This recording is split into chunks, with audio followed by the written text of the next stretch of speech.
Assalamualaikum, Shalom, Om Swastiastu, Namo Buddhaya, Salam Kebajikan. Halo semuanya, perkenalkan nama saya Melpa Tanggang dari kelas Mega 4D dengan NIM 20050071043. Kali ini saya akan mempresentasikan tentang investasi dalam persediaan. Selamat menyaksikan. Persediaan pada umumnya merupakan salah satu jenis aktiva lancar dan jumlahnya cukup besar dalam suatu perusahaan.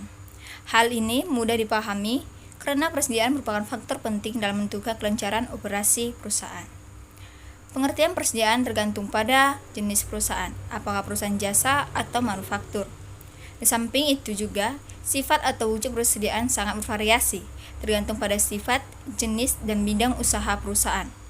Jenis persediaan bagi perusahaan yang satu mungkin bukan merupakan persediaan bagi perusahaan yang lain.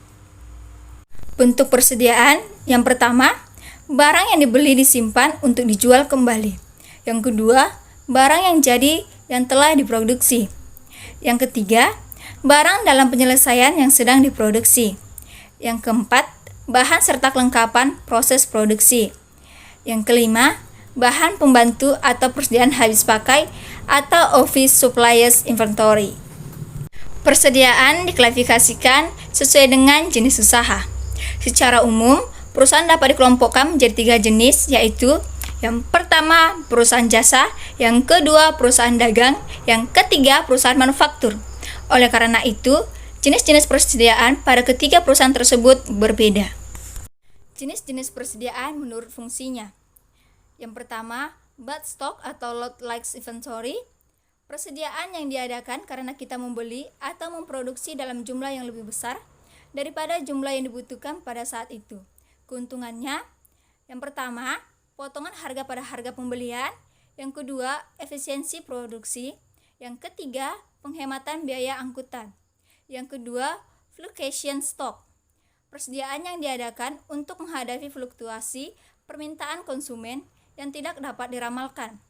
Yang ketiga, anticipation stock, yaitu persediaan yang diadakan untuk menghadapi fluktuasi permintaan yang dapat diramalkan berdasarkan pola musiman yang terdapat dalam 1 tahun dan untuk menghadapi penggunaan, penjualan, atau permintaan yang meningkat.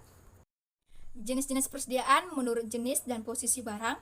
Yang pertama, persediaan barang dagangan atau merchandise inventory. Yang kedua, persediaan manufaktur atau manufacturing inventory. Yang ketiga, persediaan rupa-rupa. Klasifikasi persediaan manufaktur. Yang pertama, persediaan bahan baku, yaitu barang berwujud yang dibeli atau diperoleh dengan cara lain, misalnya dengan menambang, dan disimpan untuk penggunaan langsung dalam membuat barang untuk dijual kembali.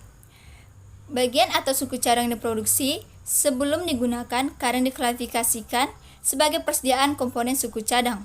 Yang kedua, persediaan barang dalam proses, yaitu barang-barang yang membutuhkan pemrosesan lebih lanjut sebelum penyelesaian dan penjualan. Yang ketiga, persediaan barang jadi, yaitu barang-barang manufaktur yang telah diselesaikan dan disimpan untuk dijual. Yang keempat, persediaan perlengkapan manufaktur, yaitu barang-barang seperti minyak pelumas untuk bahan pembersih mesin dan barang lainnya yang merupakan bagian yang kurang penting dari produk jadi. Menetapkan persediaan. Kesalahan dalam menetapkan persediaan dapat berakibat fatal. Suatu contoh, yang pertama, persediaan terlalu kecil, hilangnya kesempatan untuk menjual dan memperoleh laba. Yang kedua, persediaan terlalu besar, yaitu adanya biaya besar, memperkecil laba, dan memperbesar risiko. Keuntungan meningkatkan persediaan. Perusahaan dapat, yang pertama, mempengaruhi ekonomi produksi, yang kedua, mempengaruhi pembelian, yang ketiga, dapat memenuhi pesanan dengan lebih cepat. Kerugian adanya persediaan, yang pertama, biaya penyimpanan, yang kedua, biaya pemindahan, yang ketiga, pengembalian modal yang tertanam dalam bentuk persediaan. Tujuan pengelolaan persediaan yaitu menyediakan persediaan yang dibutuhkan untuk menyongsong operasi dengan biaya minimum. Biaya persediaan. Yang pertama, biaya pengadaan persediaan. Yang kedua, biaya penyimpanan persediaan. Yang ketiga, biaya akibat kekurangan persediaan. termasuk biaya penyimpanan atau carrying cost. Yang pertama, biaya modal yang tertanam dalam inventory.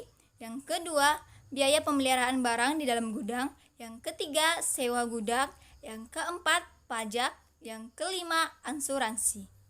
Besarnya carrying cost dapat diperhitungkan dengan dua cara. Cara yang pertama, berdasarkan persentase tertentu dari nilai inventory rata-rata. Cara kedua, berdasarkan biaya per unit barang yang disimpan atau dari jumlah rata-rata.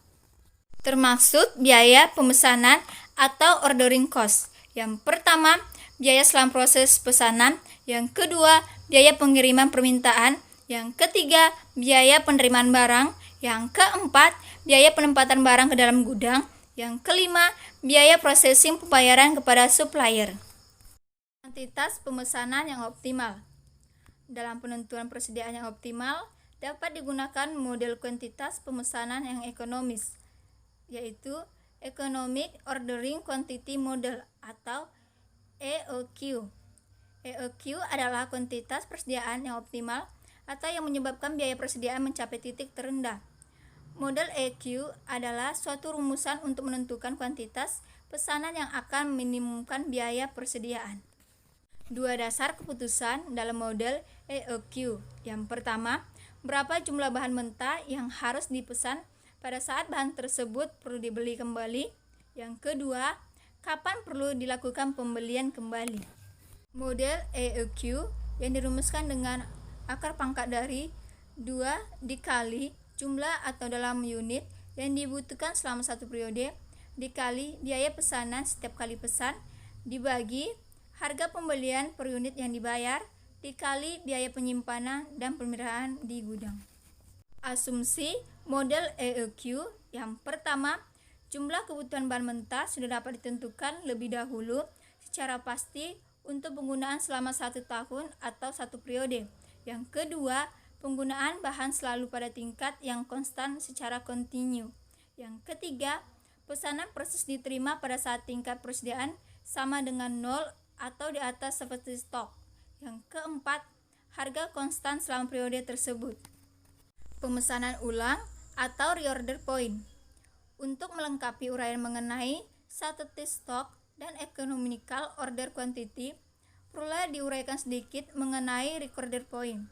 Ialah saat atau titik di mana harus diadakan pesanan lagi, sehingga kedatangan atau penerimaan material yang dipesan itu adalah tepat pada waktu, di mana persediaan di atas safety stock sama dengan 0. Dengan demikian, diharapkan datangnya material yang dipesan itu tidak akan melewati waktu sehingga akan melanggar safety stock. Faktor-faktor penetapan reorder point. Yang pertama, penggunaan material selama tenggang waktu mendapatkan barang atau procurement lead time. Yang kedua, besarnya safety stock. Titik di mana pemesanan harus dilakukan lagi untuk mengisi persediaan. Titik pemesanan ulang sama dengan waktu tunggu dikali tingkat penggunaan. Persediaan pengamanan atau safety stock yaitu persediaan tambahan yang dimiliki untuk berjaga-jaga terhadap perubahan tingkat penjualan atau kelambatan produksi sampai pengiriman. Maka dirumuskan dengan persediaan awal sama dengan EOQ ditambah safety stock. Persediaan rata-rata sama dengan EOQ per 2 ditambah safety stock. Menentukan besarnya safety stock. Yang pertama, faktor pengalaman. Yang kedua, faktor dugaan. Yang ketiga, biaya. Yang keempat, keterlambatan. Contohnya, penggunaan per hari 15 kilo, keterlambatan pengiriman 10 hari, maka besarnya safety stock sama dengan 10 dikali 15 kilo sama dengan 150 kilo. Sekian dari presentasi saya. Semoga materi yang saya sampaikan dapat mudah dipahami. Terima kasih atas perhatiannya. Sampai jumpa kembali.